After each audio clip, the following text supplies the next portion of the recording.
What's up, fam? How's everybody doing today? Kyle Henderson along with Ty Hayes. You know, we get together Wednesday right here on Bama Football on YouTube and talk Crimson Tide headlines, college football headlines. Let us know where you guys are coming from inside the comment box. Got a great show lined up for you. If you don't know about Ty Hayes, go follow him on Around the Sports Table. Follow his content on YouTube. I know talent when I see it. Ty is definitely on the rise. Ty, let's just jump right into it. Here are the headlines that we are going to talk about today when we talk, about the college football headlines. And there's a lot of stuff to go over. You got the Florida Attorney General diving into the College Football Playoff Committee. We're going to talk some recruiting news, some massive visits, and some recruiting news taking place this week. We got Michigan's offense versus Alabama's defense. We're going to look at that today. We got the NFL mock draft, a lot of players from the Alabama defense, and then the schedule reveal, which we'll talk about today. And then the schedule reveal will take place on SEC tonight. So action-packed show. But Ty, I appreciate you being here. And I know you got a lot to go over when we talk about this Florida Attorney General. Kind of set the stage real quick before we go to Attorney General Ashley Moody. Yeah, so this is super intriguing to me. For those of you that know what I do, who I am, I actually came from the legal world, and I didn't yet go to law school, but I was working in law firms. I was competing in undergraduate moot court. My university flew me around the country so that I could argue in front of judges, lawyers, and just do simulated Supreme Court trials. So while I never attended law school, that was the plan. I have worked in that environment. I've worked with lawyers.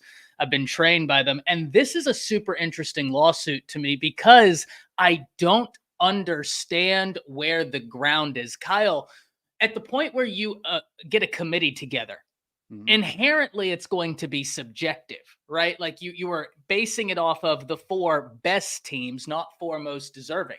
Yeah. In that language right there, that verbiage, it's inherently saying this is a subjective decision. We are going to pick who we think is the four best. Yeah. Essentially, Florida is saying, we don't like your opinion and we're going to sue you over it. So I don't think this lawsuit is going to go anywhere. Now, important to note, like you were pointing out, it's not going to affect anything in the current season, right? Sure. Even if in a separate reality, this does go somewhere, it's not going to have any bearing on this season. But I just don't know from a legal perspective what ground they're going to stand on because they're trying to subpoena all this stuff. It's a subjective decision and it's codified into the rules about that injury. That's not something new. Before I pass it to you, Kyle, this is the last thing I'll say. If the committee had written that rule, about, oh, well, now because Jordan Travis isn't there, we're now going to modify the rules of the college football playoff selection to where we will take into account injuries. Then they may have a case about collusion. But that was already there. We did this in 2014 with Ohio State. The difference was Ohio State massacred Wisconsin in their bowl game. Kyle, what did you think when you saw this? Because it's peak silliness, in my opinion. It's posturing. Yeah, I think so. I think the thing about it is Florida State and the state of Florida, they just need to let this thing go. I mean, the playoff system was designed to fail from the get-go. And with, kind of Florida and now their attorney general digging into this, it only makes Florida State, in my opinion, look bad. And it makes the Florida State program look entitled. I get it. There was probably some decisions that were made that were going to be difficult on a system that was made to fail. But you're right. I mean, they literally had in their criteria, if you don't have one of your best players on the team or if he gets injured, then that team is going to be looked at differently. I mean, I think the person who said it best, honestly, was Brian Kelly from LSU when he said that we played Alabama, we played Florida State, and at the end of the year, those are two different teams. He's absolutely right, and that's what it comes down to. I think that it was a system that was designed to fail, but let's listen to Attorney General Ashley Moody and hear her video. This was posted yesterday. We're going to look at that, and then we'll trade some talking points. But this was from yesterday. Florida State University in front of the iconic Unconquered statue.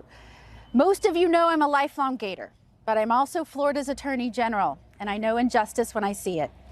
Shockingly, what happened to the undefeated Noles after winning the ACC championship has college football fans in Florida and across the nation wanting answers. It's justified.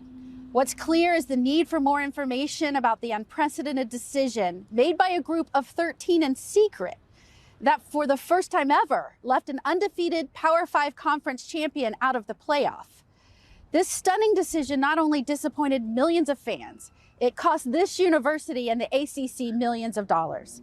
The NCAA conferences and the College Football Playoff Selection Committee are subject to antitrust laws. We are launching an investigation to examine if the committee was involved in any anti-competitive conduct in its unprecedented decision. As it stands, the committee's decision reeks of partiality, picking winners in the boardroom and not on the field. So we are demanding answers, not only for FSU, but for all schools, teams, and fans of college football. We sent a subpoena to the committee demanding all communications related to the deliberations, documents showing compensation of members, and vote tallies, including who received access to those votes, who was present during the voting. We are also seeking information about software or programs used to record or tally votes. This process won't be quick, and unfortunately, we don't expect it will change this season's playoffs.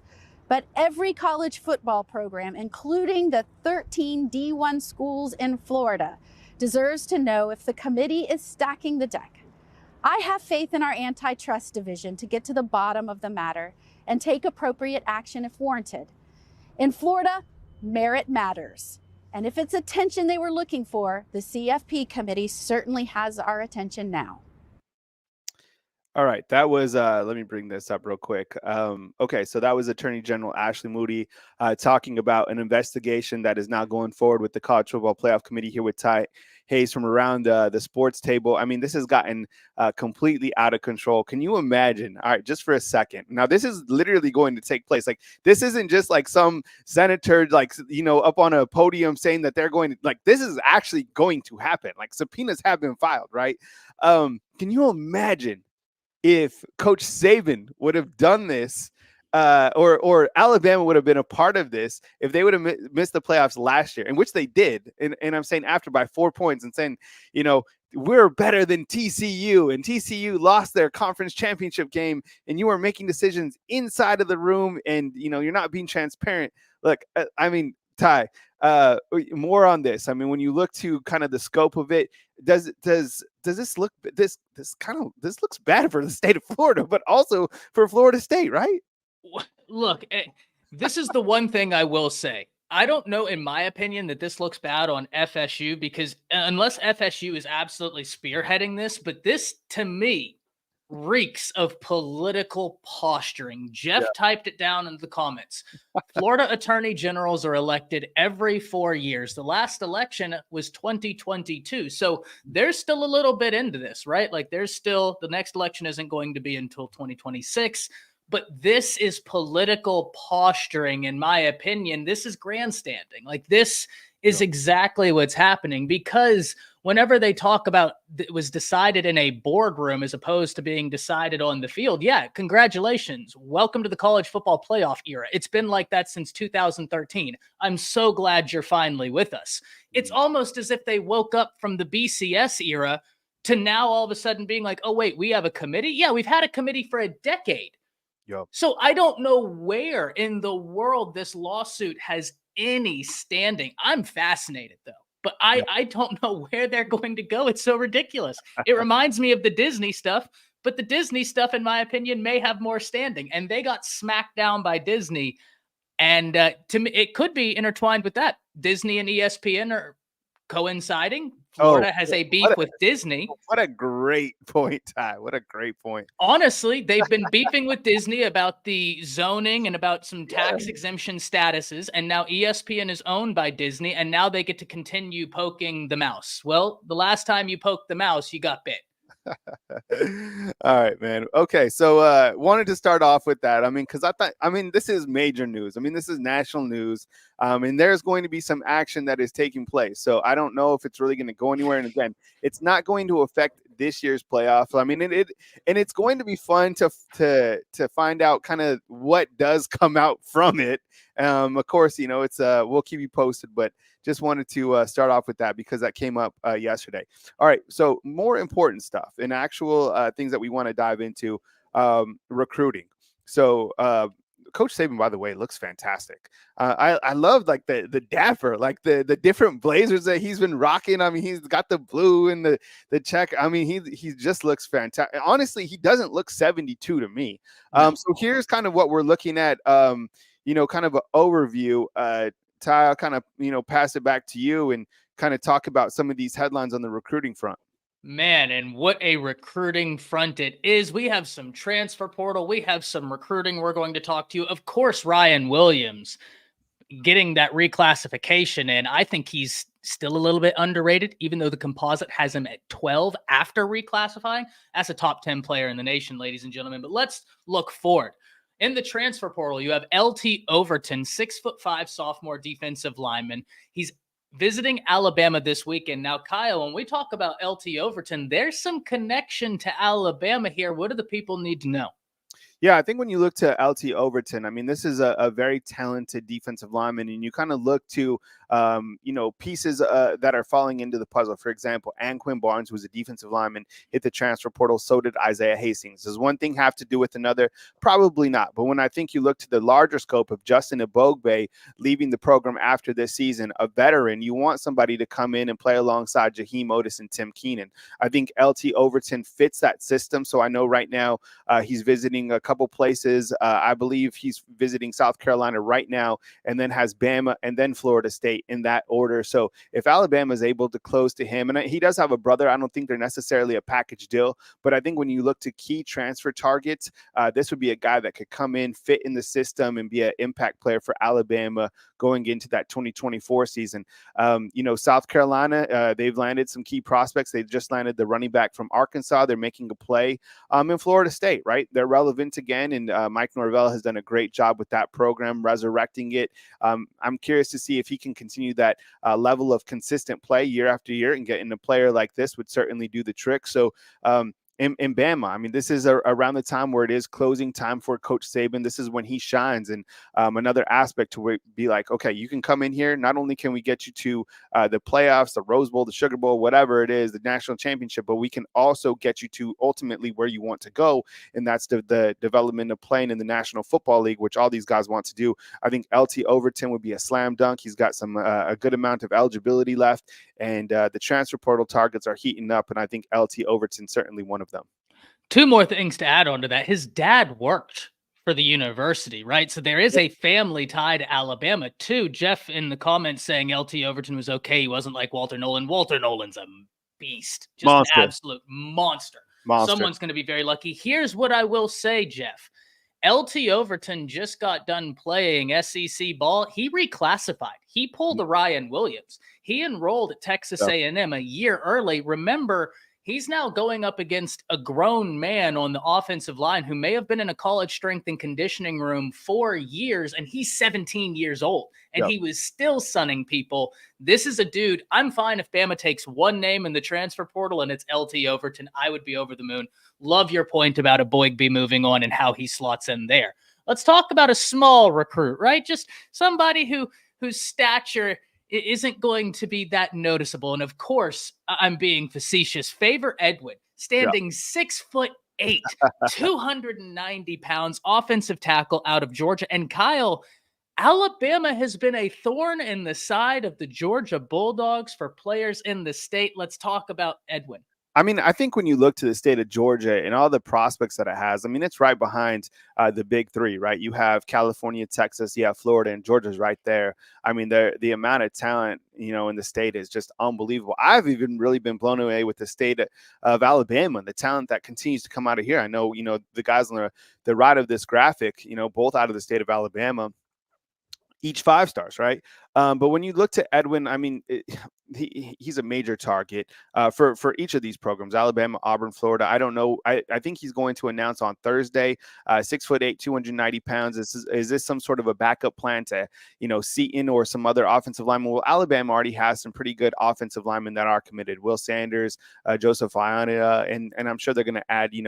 I would be curious to see if Alabama goes into the transfer portal down the road for an offensive lineman, because I think when you look look to the offensive line, you do have some guys coming in like Wilcom Formby, the lean kid from Finland, but you need a guy who can come in and be an immediate fill, probably for J.C. Latham, or at least create competition, right? We've seen them do that in the past with Tyler Steen from Vanderbilt. So I wouldn't be shocked about that. Would this be a miss? I don't know, but I mean, it's intriguing because he's almost 7 feet tall and 300 pounds, and I like his tape. I think he's only a 3-star on some recruiting sites, but whatever the case is, I mean, those stars all get erased. One guy who's doing an incredible job recruiting offensive linemen as of late, we talked about that, has been Coach Prime. You know, he's there like, you need offensive linemen. He's like, okay, I'm going to go get 7 offensive linemen in 7 days from different parts of the country, transfer portal. And of course, he landed Jordan Seaton. So Edwin, I think, is a key target. We're going to all be watching that announcement on Thursday. It would be a great addition to this class of 2024, which is rising, I think, on On3.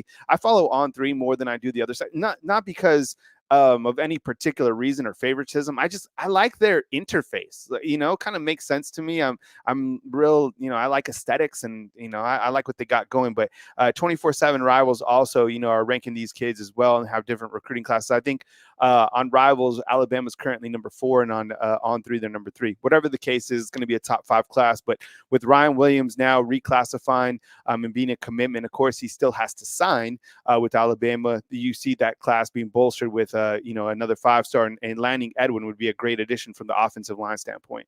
Now, before we jump over here to this right side of the graphic, because I have some things I want to talk about there. Yeah. I do want to quickly pause on Edwin, because you talked about how he's a 3-star, but Kyle, we need to talk about this. We need to have this conversation. A 3-star for Alabama is not necessarily a normal 3-star, and let me unpack what I just said. Nick Saban goes about the process where if you're going to play for Bama, you probably camped at Bama. Yep. So these coaches have seen you. They've run the drills they would like to run. Their list is completely different than all these recruiting services. Yeah. Yep. Mm-hmm. Talk to us about that and how that makes it to where if an Alabama fan is like, oh, well, he's only a 3-star, that's kind of fool's gold. Talk to the people about that, because it's really been positive for Saban in this program. Yeah. So, you know, don't get it wrong. Like, these guys, the coaches and the staff, know where the guys rank them. Like if they're a 5-star or 4-star, that definitely does get attention. And even in their bios, you know, they list that it's a 5-star recruit on On3 or 24/7 or whatever the case is. It does make your program look better, you know, from that PR standpoint. But on the back end of like the coaches, like Big Board, they have a room literally with the players and where they fit in terms of needs and in terms of development and going forward. And I don't necessarily know if it's a star ranking system, but the coaches certainly have they put together a great amount of research on each single player to make sure they're getting the right player into the system. I don't necessarily know if like having a 5-star guy is like a must sometimes. Like, it's more about the needs and developmental and where can this guy go in terms of looking at the overall ceiling for these players. They do a great job. Think about the job that Coach Saban has done from a developmental process because he's been able to get a lot of guys. And then look, a lot of the guys at Alabama get our 5 and 4-star, whatever the case is. But once you get into Alabama and you start playing against that competition every single day, you're going to be better. So, for example, like we haven't even seen 2 5-stars, and I keep talking about these guys, Yanzi Pierre and Keon Keeley. Okay, they came in as 5-stars. Can you imagine where those guys are at now in their process and going up against, you know, the offensive lineman kind of in the back end, or going up against Caden Proctor? So Coach Saban has his own ranking system, and I think safe to say he's been able to develop a lot of players, you know, that have even been 3-stars or 4-stars or whatever. He's going to get you to the next level. He's going to develop you 100%. Yeah, the development at Alabama, it is sensational. It's why we talk about Alabama like a corporation. It's a machine. Let's jump over here to this right side because, Kyle, I got a little bit of a hot take here. Jalen Mbakwe is a 5-star everywhere. But dare I say he might be the most underrated 5-star in the country? You don't hear a lot of talk on him, and maybe it's because he shut down his recruiting process so early and was rolling with the tide. It was understood. We're coming out of a state championship game where he and Ryan Williams accounted for every point scored, 8 touchdowns coming from both of these guys. Both he and Ryan Williams have logged consistent sub 10.5 100-meter dashes. Is that a stretch to say that this kid right here, even though he's a top 25 player in the nation, he's still one of the more underrated, just because you don't hear a lot about him, players in this class? Yeah, I think you bring up a good point. When you talk about Jalen Mbakwe, I mean, the guy completely balled out in that 6A state title game, and that was kind of overshadowed by the fact that Ryan Williams had some big news coming in a couple days, right? So you had these two big-time prospects going up against each other, both Alabama commitments. One has been ultra solid from the get-go, and I think when a prospect shuts down his recruitment that early in the process, you lose kind of that national notoriety. Not to say that he's any less of a talent, because the guy is fantastic. As you said, he's an absolute burner. He can play on both sides of the football. He's very respectful. I've talked to him a couple times. Good head on his shoulders, and I think he's going to be able to come in and eventually fulfill one of those, whether it's Kool-Aid or Terrion Arnold. I don't know how fast he's going to be able to do that, because playing corner is the most difficult job in all of football, no matter what level you're playing at. But the guy is special. He's an elite player, and Coach Saban is visiting with him, I think either today or tomorrow, making a key visit just to, talk with him one more time and his family. And then he will sign, and he will be an early enrollee. So one thing about the early enrollees, and we talked about this on Tuesday, is these early enrollees that are coming to Alabama, they can actually start practicing with the team for Michigan. They can travel with the team to the Rose Bowl. Now, they can't play in the game, and there's a couple practices where they can't actually practice in. But for the most part, can you imagine being Jalen Mbakwe, playing your state title game, wrapping things up with your high school, coming to talk about an incredible December, and then coming to Alabama, getting your practice jersey, getting to practice with the team right away. And you're already in the drills, and you're already getting that developmental process, working with the players alongside Terrion, alongside Kool-Aid, and you're there in the fold, along with Caleb Downs, who is just a freshman as well. So, he's absolutely underrated in every sense of the word, and ultra playmaker. So I know people are really excited about Ryan Williams, and rightfully so. And Ryan Williams, according to him, he's going to sign on February 9th and still take all of his official visits. But Jalen Mbakwe, I mean, this guy is a slam dunk for Coach Saban, a slam dunk in-state prospect. And I think it's so important for you to take care of your own backyard. And that is something that Coach Saban has done a wonderful job of. I know there's a lot of prospects in the state of Alabama to keep tabs on. We're going to talk about Perry Thompson next, and currently an Auburn commitment. But in terms of keeping, your own backyard and taking care of it, Coach Saban does a fantastic job. Jalen Mbakwe is a key target. Can't wait to see him in Alabama Crimson Tide uniform. Yeah, we have some people in the chat asking, will he be on offense? Will he be on defense? That's a beautiful problem to have, isn't it? Whether we're really debating where do we put him, because he is so darn good. He will change the game either side. Him on that defensive side is going to be tough. I think that's where he'll end up. Yeah, we know Saban, defensive guy. He's going to have his say, right? And a player like Mbakwe, no chance. No chance. That's right. Now let's get to this last name here, Perry Thompson, because this has been a really intriguing will he, won't he, really since the inception of this recruiting battle. It was interesting to me, Kyle, whenever he said, I'm 60% committed. Yeah. Because that was when I was like, oh, so, you're not fully committed, which is fine. Take your time, do your process, no hard feelings. By all means, make that decision. But something caught my eye here recently. He released a graphic saying he's going to make his decision next Wednesday. Mm-hmm. And on that graphic was an Auburn uniform and an Alabama uniform. Now, Kyle, if you are so solid on Auburn, why in the world would you have an Alabama uniform in your graphic? Talk to us about this. I mean, this has been a wild recruitment for Perry Thompson, who's a 5-star wide receiver. There's been another pretty good wide receiver out of that same region, right? Julio Jones. Look, these kids at this point in time, with the graphics and the build up to signing day, we have created this, right? Like, not like the media, but everybody who follows this. Like, we've all bought into this. We're all hyping up signing day. We want to be on pins and needles, finding out what's happening. But alongside that, the addition of the boogeyman to the state of Alabama with Hugh Freeze, he's caused a lot of this too. And I know a lot of people are still nervous about Ryan Williams. They're like, yeah, Ryan Williams reclassified, but is he going to sign? And Ryan was like, I'm not signing until February 9th, and I'm taking all my official visits.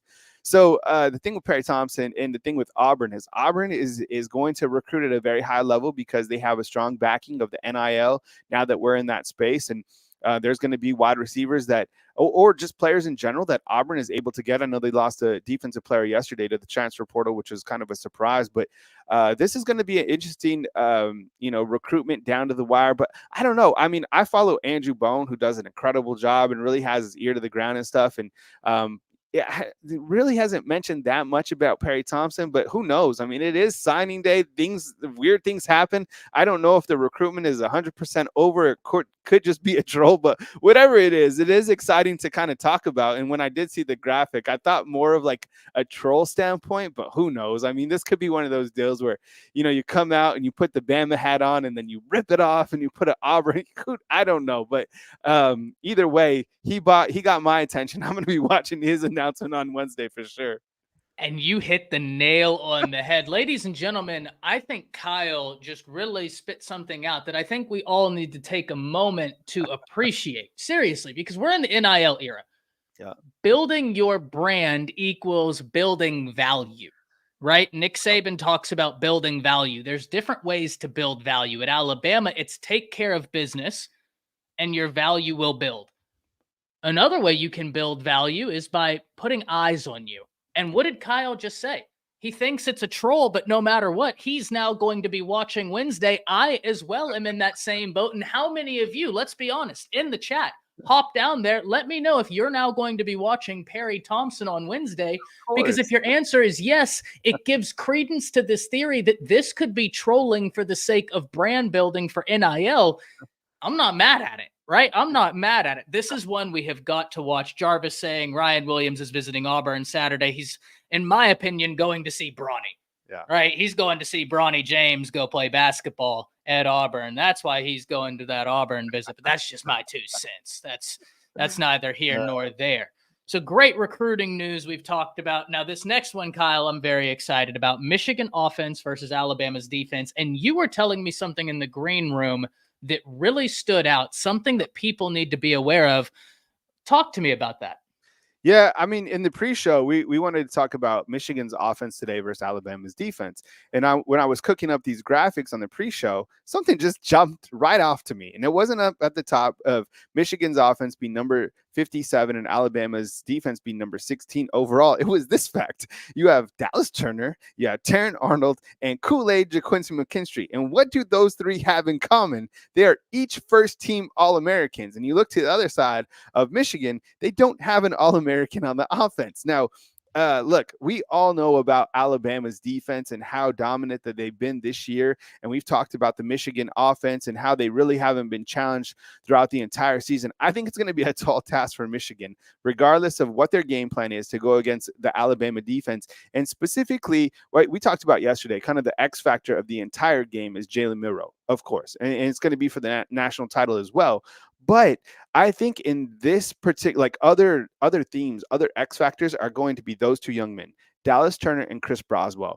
And we talked about getting heat on Carson Beck and making him uncomfortable in the SEC title game. They did just that. And when you look to the fact that these two guys have a total of 18 sacks combined, and you look to Terran Arnold, you look to Kool-Aid, you look to Caleb Downs, you look to other guys who are more underrated on the defensive side. Man, Alabama's defense just looks better and better and better to me. And I think it's probably going to be the ultimate deciding factor in this game. Ty, what are your thoughts on Michigan versus Alabama from an offensive and defensive perspective head to head? I'm going to pick up right where you left off on Turner and Braswell, because 18 sacks combined, 91 tackles combined is incredible. But do you want to know, sacks is a great stat. It is. Mm-hmm. It's. I know there was an argument a while ago that sacks was an overvalued stat. I don't think I disagree with that, because it's a negative play, or it's a play where it nets nothing. That's a great play. Yeah.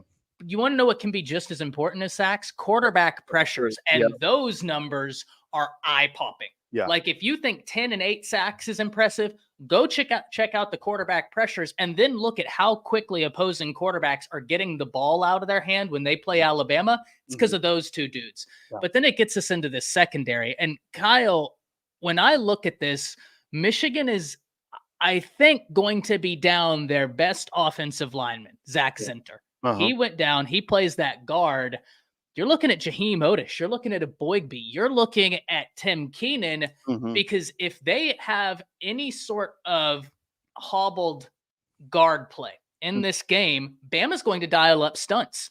They're going to attack that guard. They're going to pick the guard with Keenan, with Otis, with a Boygby, and Dallas Turner and Chris Braswell are going to come into that gap and make their life hell for 60 minutes.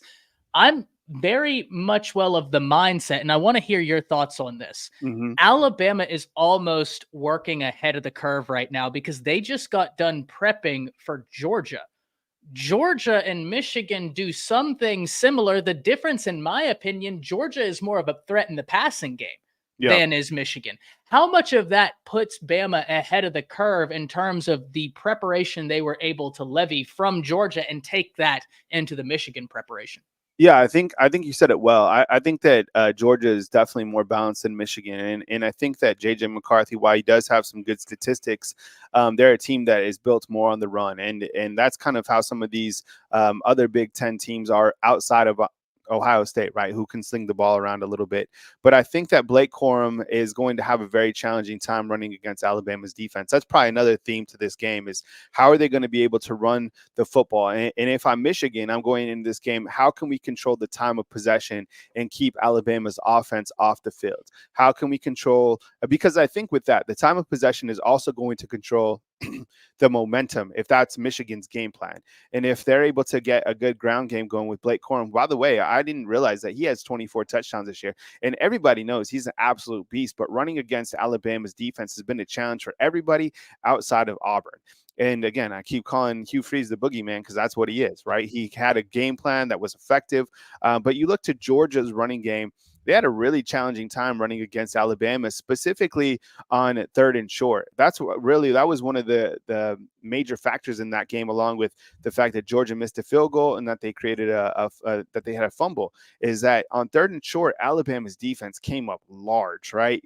And I think that they're going to do that again against Michigan. So then you kind of look to JJ McCarthy. What can you do over the top? What type of weapons do you have to go against 2 first-team All-Americans or a freshman All-American in the back end? Meanwhile, you're getting quarterback pressures from Dallas Turner and Chris Braswell. So if Harbaugh doesn't come in with a button-tight, game plan and things don't go well, this could be a very challenging game for Michigan from the offensive perspective, just because I think Alabama's defense is a lot better than Michigan's offense.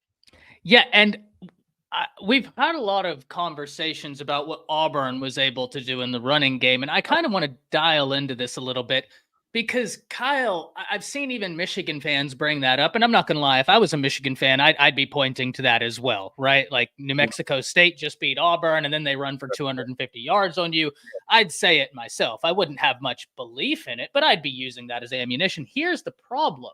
When we start getting into the nuanced conversations and talking ball, which is what we do here, one is a zone gap scheme, and the other is a gap scheme, right? Like one of them is a base zone running scheme. One of them is a zone run scheme. The other is a gap run scheme. Sure. They're totally different. And Hugh Freeze is an offensive wizard.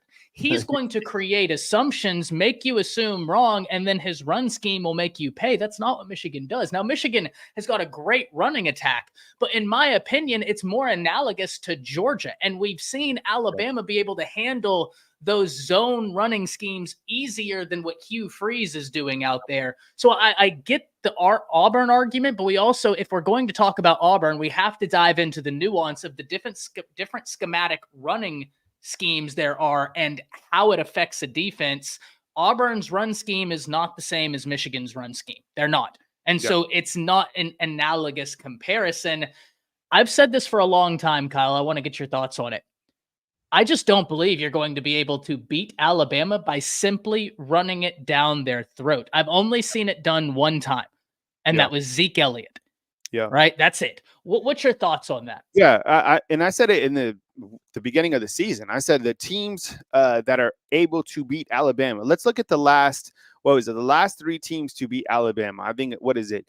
Tennessee, LSU, and Texas, right? What did they all have in common? They're all able to throw the football over the top. They all had a quarterback that could sling the ball around. And specifically LSU and Tennessee, they were able to rack up big points against Alabama's defense. With that said, in Texas did a great job, and I think a lot. We can talk about that Texas game more, but Texas, their defense did a great job, and they really beat Alabama in the trenches. I would love to see that kind of round 2 matchup as those teams have matured. But the thing about it is Alabama's defense is completely different now under Kevin Steele.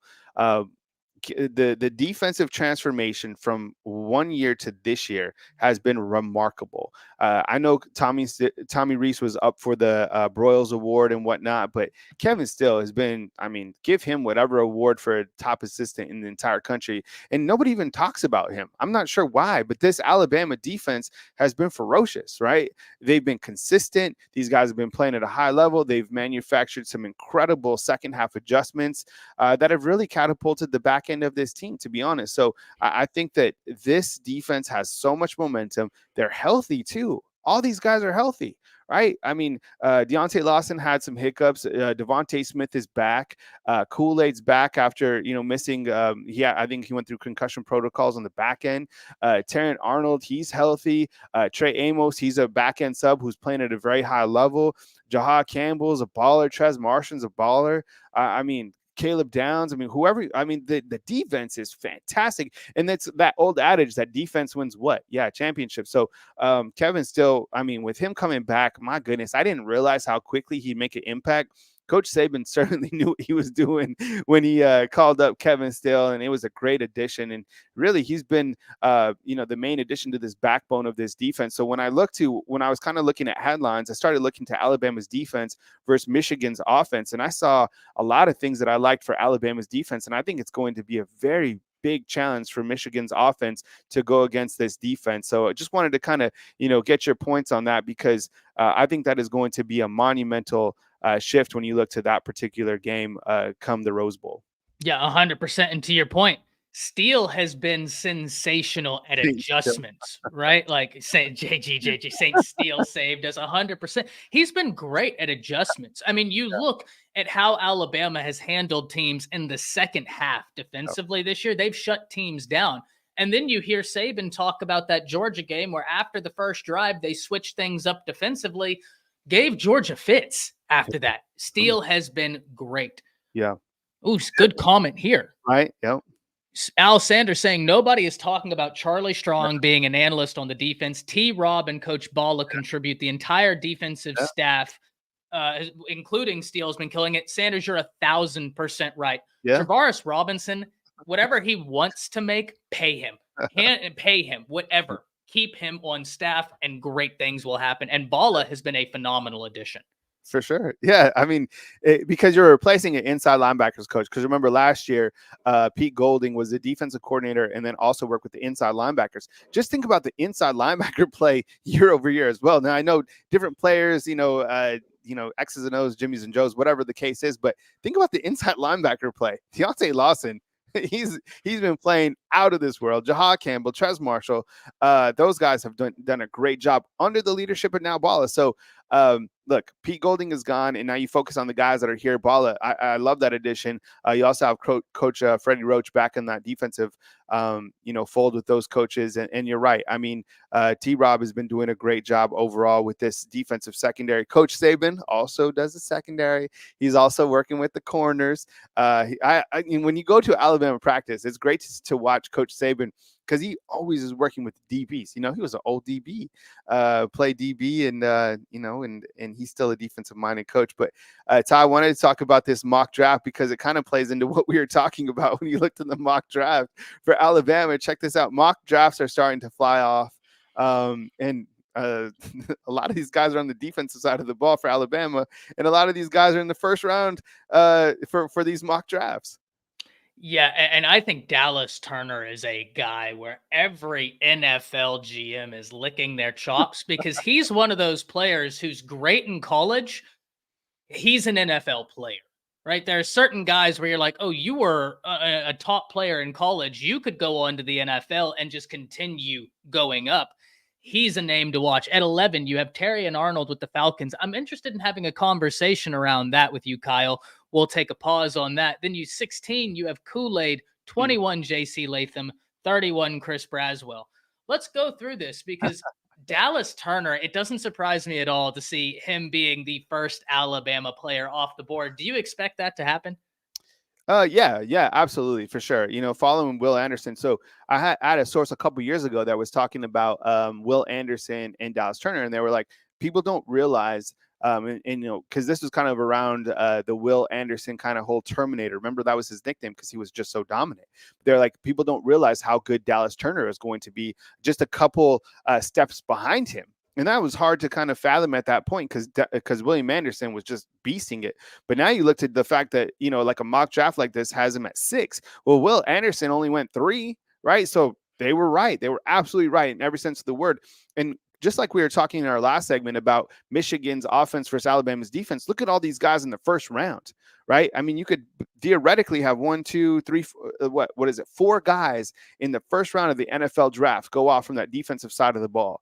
A lot of that is because these guys are absolute ballers. A lot of that is because of the coaches, but a lot of that I continue to flex on the fact that Nick Saban can get you there. Right. So when you're recruiting, can you imagine if you're a recruit and you start to see these mock drafts and you see the Alabamas in the Rose Bowl and up for another national title? The GOAT is the absolute GOAT 100%. And from the defensive side of the ball, I mean, all these guys are still contributing at such a high level. These are not bowl opt-outs. These are playoff guys who are playing at the peak of their, college career. Dallas Turner flying off the board number 1 doesn't surprise me at all. He's going to be the first guy picked from Alabama. He's going to get after quarterbacks in the NFL. The guy's a nightmare. I mean, if you're JJ McCarthy, if you're Quinn, or if you're Michael Penix, and you know that Dallas Turner and Chris Braswell are still in the fold, you got to be concerned because whether it's quarterback sacks or quarterback pressures, these guys are going to make you uncomfortable. As soon as we knew that these guys were coming back for Alabama, just when you look down the road at Keeley and Yanzi Pierre, those are the next guys in line. Quay Russo as well. The edge rushers have been monumental this year. Dallas Turner lived up to the hype and more. Top 10 pick, top 5 pick probably in the NFL. Just unbelievable career for Dallas Turner. I could see him going even higher. I mean, if he goes into this playoffs and has the type of performance I think he's going to have, because he's one when the moment is the brightest, there's Dallas Turner. When you need the play, there's Dallas Turner. I think he could go even higher. Let's talk about Terrion, because earlier in this stream, we were talking about Alabama's development. Yeah. Kyle, this is a guy who has not been a dedicated cornerback for 2 whole years yet. This is a dude that has the ability to play every single position in the secondary. And dare I say, he could probably start at every other school in the nation, anywhere in their secondary. Talk to me about Arnold, the development he has, and what makes him such a unique prospect. Because I think some people might be surprised to see him being mocked above Kool-Aid, but I'd argue that versatility plays a factor there. Yeah, I mean, Terrion, a lot of people forget that he was an elite basketball player out of Tallahassee, right? So you have Terrion and Kool-Aid who are even kind of floating the idea of playing for Nate Oates. And I know that kind of fizzled out for the basketball side, but that just shows you how talented athletes those guys are. I mean, watch Terrion Arnold's highlights in basketball. Unbelievable. I mean, you kind of look back to his highlights, Kool-Aid's highlights at playing basketball. Henry Ruggs, when he was in high school down at Montgomery, unbelievable mixtape in terms of what he could do on the basketball court. But Terrion Arnold, you're right. He has a lot of versatility. And people were curious to see how he would do this year at the corner position, because last year he had a tough time. He had to grow up and he had to change his game. He had to work on his craft, but he's very versatile. He can play corner. He can play safety. He can play star. Good open field tackler, has a lot of pass breakups, and he's an opportunistic player. And what I mean by that, he seems to be in the right place at the right time, comes up with some very critical interceptions. And I think what's really helped him develop is clearly himself, but also you have Kool-Aid working one side of the field. So they don't want to test Kool-Aid. So he's seen a ton of action. People have challenged him. They try to go over the top. And Terrion's done a great job game after game showing that he's a big time corner. And I know he's not on the board right here, but I'd also like to give a shout out to Trey Amos, because Trey Amos came in and there were some people at the beginning of the season. You can go rewind and look at my tweets. I said that Terrion was my spring game MVP. or one of them around that time, because I just saw so much growth from him. But Trey Amos was a player that they felt they was going to come in and take Terry on's spot or whatever. He's done a great job just playing during his opportunities of playing at a very high level. This is a different team without Trey Amos. And I know you can't say that a lot about backups, but honestly, him as a reserve, that's why it's so important to have quality depth in that too deep. So Trey Amos is certainly there. And I would believe that Trey Amos comes back and he's probably your number one corner next year in 2024. Oh, I think Trey Amos comes back because I think he probably would believe Saban if he says, hey, you're going to get a good draft grade because people are going to see your upside, but you're going to get a phenomenal draft grade next year because you will be cornerback number one. Nope. And look at how he attacked Georgia. So impressive watching Amos in that game. Wow. Absolute baller for sure. We get into the next defensive back. You notice a theme here. Kool-Aid McKinstry to the Colts. This one makes a lot of sense to me. Now, Kyle, you said something earlier that I think is 100% true. I've been saying it all year. There were some people that had some complaints with Kool-Aid earlier in the year, and I was like, guys, he's just not being tested. Like, you're not seeing a lot of Kool-Aid because people aren't going to throw to his side because he blankets wide receivers. He is all over them. And to your point, it made Terry and Arnold grow up in the fire, and he is so much better off for it. Talk to us about Kool-Aid McKinstry, because this is just a smooth operator, in my opinion. Yeah, the thing about Kool-Aid is he hasn't made that many marquee plays this year. And he did lose his punt return job to Caleb, and people are probably a little bit more fixated on that than they should be.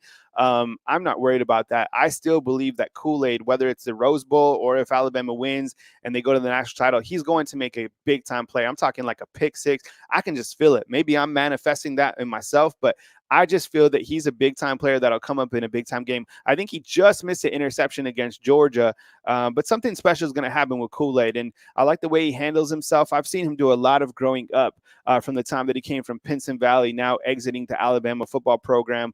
Yeah, he's a first-round guy, absolutely. Can you imagine being a first-round guy at the corner position going into the NFL, matching up with those elite?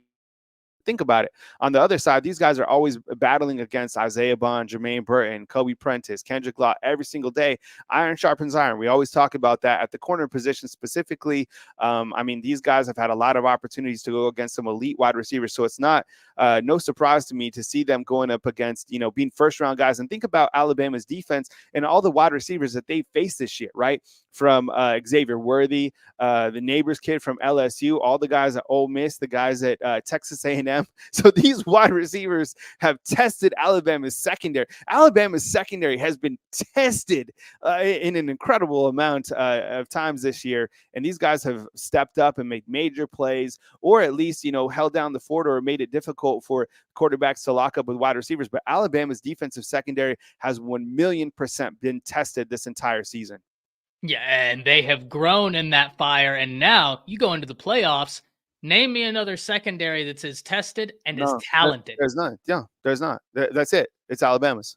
Yeah. Beautiful. Right where we like to be. Now, Kyle, would it be a first round of an NFL draft if there wasn't an Alabama offensive lineman taken? I think not. And that's where we get into J.C. Latham. The IMG pipeline to Alabama to the NFL continues.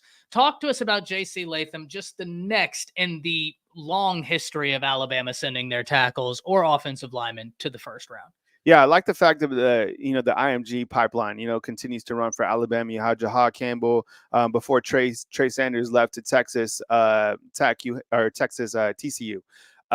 He was from the IMG Academy as well. And then now you have a J.C. Latham coming in. I was curious to see J.C. Latham's development. He's been a lot better than I thought he was going to be honest. He's really been the anchor of this offensive line at the tackle position. First team All-American, a guy that, has really just been consistent this entire time when Alabama's offensive line, the rest of the offensive line kind of had to catch up to his level of play. He's never faltered. He's been a guy that has allowed few sacks. He's dependable. He's big. Seeing him going in the first round is no surprise to me. He'll be the second guy from the IMG Academy that went from the offensive line position to Alabama and then to the NFL following Evan Neal, right? So that pipeline continues. JC Latham is just great. He deserves probably some more notoriety from the media and all those different accolades. But as you know, offensive linemen don't necessarily get that. But JC Latham, this offense is a different team without him 1,000,000%. Critical component. He stays healthy. He's great when we talk to him, in the media, doesn't say too much, doesn't say too little. JC Latham is an absolute monster. And, first round draft pick, he'd be the only guy from Alabama on the offensive side so far, and at least in this mock draft, to go in the first round. Yeah, I think there's a lot of youth on that offensive side for the Alabama Crimson Tide, which is why we don't see a lot of names there. But no arguing with JC Latham. Mm-hmm. We get into the last name on this particular mock draft, and that's Chris Braswell, mocked to the Ravens at 31. Mm-hmm. I got to say, Kyle, I got no surprise that Chris Braswell is being mocked in the first round. This is a guy that has the numbers, but he's also one of these players where the NFL is going to look and kind of project, where they're like, we know what you did in 1 year. And this kind of goes to prove the point you and I say so often. At Alabama, you just need 1 year being the guy, right? And not 1 year of being the guy. Yeah, this is really important for, I think, other prospects or recruits that are coming to Alabama. I kind of show them, if you're Coach Saban or the coaching staff, the story of Chris Braswell, because he came in as a 5-star and he could have left at any opportunity they had, whether it be NIL or now the transfer portal. And he's been one of those players that has been around that, and he could have left for a different deal or something like that, but because he was behind William Anderson. But what he did is he stayed quiet. You never heard from him, kept working, and everybody was like, where is he? Where is this 5-star going to be? This year, this is where he's at. A few steps behind Dallas Turner. It's the best tandem in terms of getting after the quarterback in all of college football.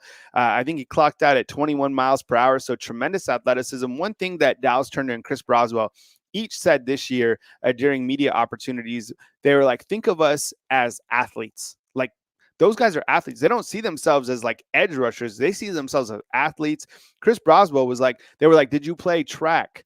Did you do anything to work on your running? It's like, no, just natural. So these guys are amazing. Chris Braswell, it's a great story to see him wait his turn, contribute at a high level. He made Carson Beck uncomfortable. Like, just like you said, it might not have been a sack, but he hit him one time in the end zone after he threw the pass.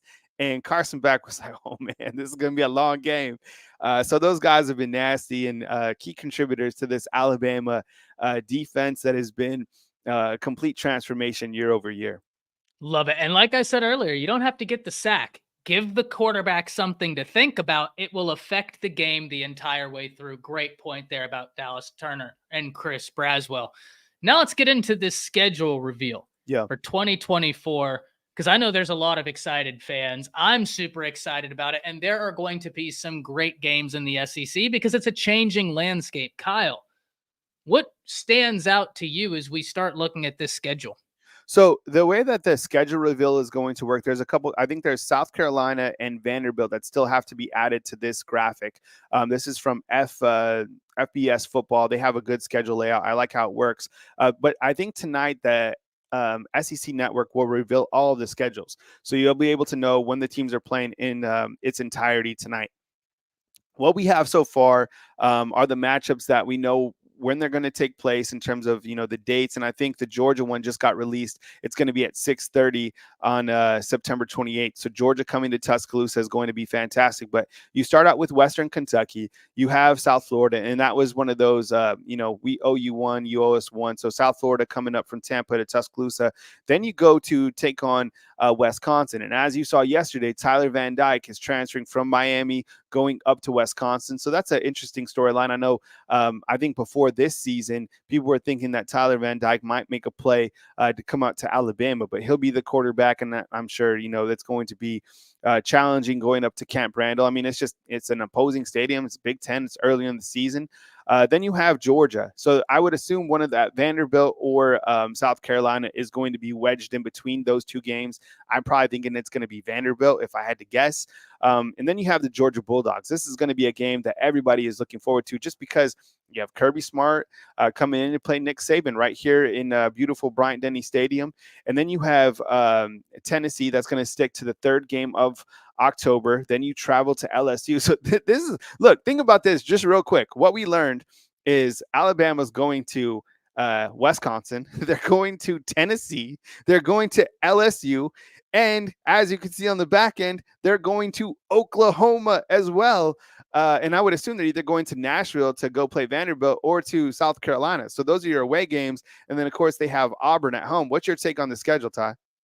Yeah, look, I think Alabama had a lot of home games this year. Next year, they're going to have a lot of away, but that's why I'm so excited about the youth Alabama has on this team, right? Sheesh. Especially on offense. But I'm going to try and find something here while we're talking. I had something I retweeted yesterday about the top 10 teams in college football in terms of playing freshmen. Alabama was there. Here it is. Alabama comes in at number 9, having 1,999 snaps played by true freshmen this year. Yeah. What that is a beautiful recipe when the next year you're on the road against a Wisconsin. You're on the road against a Tennessee, against an LSU, against an Oklahoma. That youth getting that experience, I cannot stress how important that is. Alabama's offense next year is going to be a lot of fun, and the defense, the secondary is going to have to be replaced. Somebody said it in the chat, though, Kyle. Devontae Smith was supposed to be a starter in that secondary. He'll be back next year. And if Amos comes back already, you have Caleb Downs, Devontae Smith, Amos. You feel real good. You still have Earl Little, Desricks, Hurley, Antonio Kite. I mean, goodness gracious, the talent is not the issue. I love this schedule. I cannot wait to see how the SEC evolves with the entrance of Texas and Oklahoma. You're adding 2 top 10 brands into the best conference of college football. This is beautiful for football fans everywhere. Yeah, and I wanted to show this graphic. I just screenshotted it real quick. Check this out, Ty, kind of just to build on what you're talking about next year's team. Look at Bama sophomores, and I'm sure I'm kind of missing some guys, but I put this together real quick one time, so I'll update it going forward. But check this out. So on the left side, you have Amari Niblack, you have Emmanuel Henderson, Isaiah Bond, Jaden Roberts, Jalen Milroe, James Brockemeyer, Jam Miller, Kendrick Law, Kobe Prentice, Terrence Ferguson, Tyler Booker. On the right side of the screen on the defense, and Quinn Barnes, who is now transferring. So let's scratch him out. You have Damon Payne, Deontay Lawson, Jackson. You have Jaheim Otis. You have Jahad Campbell, Keanu Coote, Monkel Goodwin, Taryn Arnold, who's a redshirt sophomore. Watching him, even though he does have that high first-round draft grade, Tim Keenan. So that's kind of the look at the sophomores on this team, which is just absolutely incredible in terms of the guys who had a significant amount of playing time this year that are going to be, maybe coming back next year. And people have asked a lot of times, is Jalen Milroe coming back for this season? Look, we haven't heard any announcements from any other players, and we're not going to until the season is 100%. I think 1,000,000% Jalen Milroe is coming back for next season. What's your take on that, Ty? I 100% think Jalen Milroe is coming back. Ladies and gentlemen, I want to put it like this. We had Bill O'Brien here for 2 years, and you got to see the evolution of Jalen Milroe under Bill O'Brien. I've said this so many times. I understand that Bill O'Brien isn't going to be developing the second-string quarterback at the same rate he's going to be working with Bryce Young. Fine. But look at the development in 1 year, less than 1 year with Tommy Rees. And the scary thing is they just figured each other out 4, 5, 6 weeks ago. Yep. Give them a year now together, an off season, watching this film back now that Milroe's like, oh, that's what you meant. Cool. And now that Tommy Rees is like, oh, well, when you told me that, that's what you meant. Cool. I think Milroe is going to take another step in this offseason. I don't think we've seen him get close to where his ceiling is. And because of that, I think he will return. And that makes Alabama very dangerous next year. Yeah, and think about the quarterbacks going out into the draft this year. Think about how many games that they have started, how many games that they've been around compared to Jalen Milroe. Real quick, chat, how many games, and maybe you know this off the top of your head, so I have to look this up, but how many games has Jalen Milroe started so far in his career? We know he started one game last year against Texas A&M, and he started all the games outside of one game this year. So who can do the quick math? 13? Right, 13 in total, maybe. Compare that to Jaden Daniels. Compare that to Michael Penix. Compare that to Notre Dame's quarterback. So you think about all these quarterbacks that are going into the NFL draft compared to Jalen Milroe. I mean, he doesn't have the experience that they have. So continue to come back, work on your draft status, but overall just your craft, right? Get comfortable and develop into that quarterback that he is going to be next year. With Jalen Milroe coming back, he's already the odds-on Heisman favorite, rat poison. But who cares, man? He's Robert's saying he's unable to hear He us. had an issue with his speakers, and unfortunately, Robert, I don't know what the Robert, issue would be okay, there. Robert, do you have a Mac? If he has a Mac, basically type in sound settings, and your sound settings will come up, and then click the speaker. That should be like the default Mac speakers, or if you have headphones. So, or just try another device. For example, if you're listening on your computer, then you can listen on your phone, whatever. I'm sorry you're having issues, but it probably sounds like you're having issues just on that particular device. The good news is there's probably another device that you can listen to the show at. Anything what else? We're just talking about Milroe for Heisman. I mean, you look at all these sophomores on the board. I mean, it's really incredible to see just the amount of talent that got to play this year. And that's why I said at the beginning of the season, this team was sophomoric. Now I know all the sophomores don't make up the entire team, but most of a lot of the offensive players were sophomoric, and they weren't ready for where they are up to this point in time. All these guys now on this board, they're not sophomores, they're juniors. They've grown up.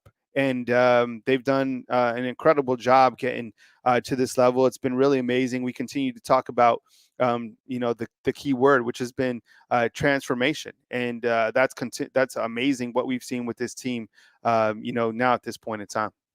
100%. And when I look at that graphic you had pulled up, if Deontay Lawson and Jahad Campbell come back, I'm going to be over the moon. I'm going to be absolutely ecstatic. I think they 100% do. I agree as well. I 100% agree as well. But that, to me, whenever you think about it like that, whenever you think about it with the mindset of Devontae Smith was supposed to start opposite of Caleb Downs, and then Caleb Downs is a hair away from being the leader in that secondary already. He will be the unquestioned leader there. If we return the inside linebacker duo plus Amos, Downs, and Devontae Smith, I feel real good about the secondary. There will be some growing pains, but that's a really good place to start from. Yeah, absolutely, man. It's that's pretty amazing. And like I said, I mean, that defense, because you're gonna have to replace Dallas Turner and Chris Broswell. Okay, yeah, those are gonna be major losses. You're gonna 4 major losses to the defensive side, right? Dallas Turner, Chris Broswell, Kool-Aid, and probably Terrion. If I'm Terrion, so this is how it works, and I said this yesterday. Right after the final game ends for Alabama, Coach Saban meets with his guys immediately. Before kind of everybody can get to them, and he gives them their draft grade like that he's received, and he doesn't want them to go to the NFL draft if it's like a 4th round draft grade, if you can come back, if you still have eligibility. So that's one of the things that Coach Saban will meet with the players on. But I think Coach Saban's going to, if Terrion Arnold wants to go to the NFL and he has a 1st round draft kid, which he clearly does, he's gone. So you have 4 key contributors for Alabama's defense. Throw on, I would imagine Jalen Key leaves as well, and Malachi Moore. So there's 6 guys right there from the defense that you're going to have to replace. It's going to be tough, but there's clearly guys, that can step up in the pipe to do it. Ty, have you had fun, man? I always have a blast, man. That goes without saying. I always have a blast on Wednesday mornings. It's something I look forward to. Yeah. So look, Ty Hayes is an up and coming YouTuber. He has Around the Sports Table, and you can follow that YouTube channel. Just type in Around the Sports Table, but also you can find him on Bleacher Report. Download the Bleacher Report app and look for his great college football content. And then next week on the 21st and the 22nd, I will be, as I've told everybody, I'm going to New Mexico this Saturday to go see my family. I go back once a year to go see my mom, my dad, my grandparents, all that stuff. So after signing day, which is next Thursday and Friday, I will be out of town, but your guest host and subbing in for me will be Ty Hayes. So definitely come in, support him, and give him all the super chats that you can. And we really appreciate you guys' continued support of the YouTube channel. For Ty Hayes, my name is Kyle Henderson. We really appreciate you guys joining us today to talk Alabama Crimson Tide football headlines right here on Bama Football on YouTube. 98,000 subscribers as of yesterday, inching closer to 100,000 subscribers. Ty, I really appreciate you, man. You have a great delivery. You're doing a really great job, man. I got to keep gassing you up. And I'm not just saying that, man, but I really appreciate your craft. Stay authentic. Keep doing you, man. And I appreciate you being here with the community. Man, and I can't tell you how much it means being here, because being a YouTuber, you are the guy I think a lot of people look at and be like, that's what I want to do. Yeah. That's what I want to be. I want to be that guy for my team. And it's just an unbelievable opportunity to get to work with you. The last thing I'll say is on Bleacher Report on Friday, I will be on there for the last college football pick'em show of the year. Ladies and gentlemen, I'm bringing the trophy home for the Crimson Tide because as we currently sit, I'm in first place on our college football pick'em with 103 games picked correctly to only 28 incorrect. I'm bringing that trophy home. It's coming right here. All right, fam. Stay good. Go support Ty. I appreciate you guys being here. Hit the thumbs up, like, subscribe, and stay tuned for any breaking news right here on the channel. And of course, live every single day during the week from 9 a.m. to 10 a.m. Central Time. Be good, and I'll talk to you guys soon.